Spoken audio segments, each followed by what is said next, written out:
Teen watches as sitting Bigfoot eats blueberries. Year, 1986. Season, fall. Month, September. Date, September, 1986. Location details, southeast of Kirkland Lake. Take Harvey Kirkland Road to the dead end. Here the trail starts and goes winding through the bush for many miles. The location of the sighting is about 3 miles in along the trail.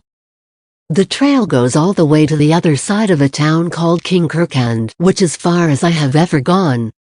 About 10 miles. However, it is said that the trail is an old logging road and goes all the way across the Quebec border and to the north end of Rouyn-Noranda. Nearest town, Kirkland Lake. Nearest road, Harvey Kirkland Road.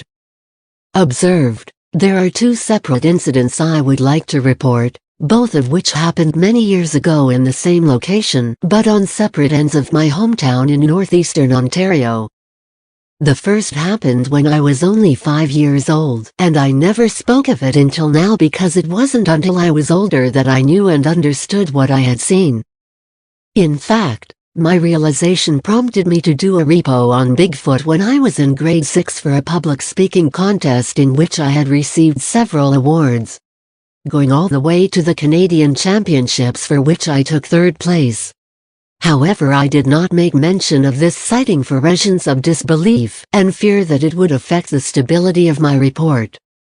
It was in the summer of 1975 in the early morning hours, probably around 8:30 or so.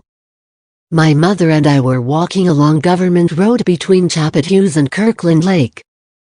In the distance, probably about 100 yards away for only a few seconds, I seen what appeared to be a hair-covered creature that was walking in an upright position along a swampy area on the west side of town. By the time I got my mother's attention, the creature vanished into the woods. The second sighting was more intense, because it was after I had done the public speaking report, and I knew what I was seeing, and I was self-educated on the subject. I actually sat and watched for about 10 minutes, before I was detected, and the creature calmly stood and walked away. It was in late afternoon in September of 1986, while I was out rabbit hunting. I had been in the bush all day since about 7 a.m. As I was en route for home about 3 miles southeast of town, walking along a trail that I hunted on a regular basis, I seen something out of the corner of my eye, which, until I had turned my head, looked and focused my eyes in the slowly darkening brush, thought was a bear. The reason I thought it was a bear was because I was able to smell it. At the time I thought it was strange, but it actually smelled worse than a bear, like 10 times worse. When I realized what I was seeing, I instantly crouched out of view, but still in a position to view this amazing creature. It sat on the ground in a yoga-style cross-legged position smack dab in the middle of a blueberry patch. It was just sitting there grazing the berries with its hands and having an afternoon snack. It seemed to be content with the surroundings it was in. It had a massive body that would probably only be comparable to Andre the Giant, maybe even bigger. It was completely covered with hair except the area around its breasts, which appeared to resemble a dark leathery texture.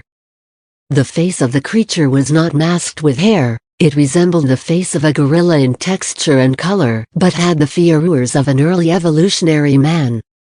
As I sat there watching from about 12 yards away, I had considered raising my gun and taking a shot. I opted against this, because I have morals, and was unsure if it was more man than it was animal, plus I didn't want to take a chance of missing or wounding it.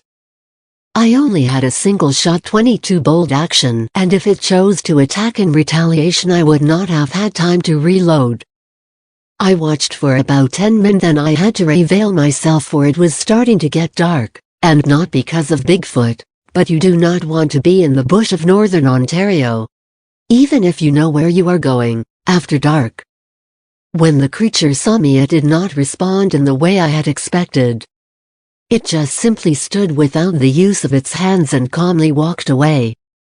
Other witnesses. There were no witnesses, however, while on a recent hunting trip in the same area. My brother made it known to me that on a couple of occasions he and a friend sighted something which they believed to be a Bigfoot. Other stories. I know that there have been other sightings in the area, but most people keep it to themselves because, who will believe them? Well, I do. Time and conditions. It was about 4:30 to 5 p.m. It was just starting to get dark, and it was a warm sunny afternoon. Environment. Out in the middle of nowhere in a densely populated evergreen forest. There is a wide variety of other trees and plant life as well as swampland and a vast abundance of fresh water. In my opinion, this terrain would be ideal for any wild animal or creature.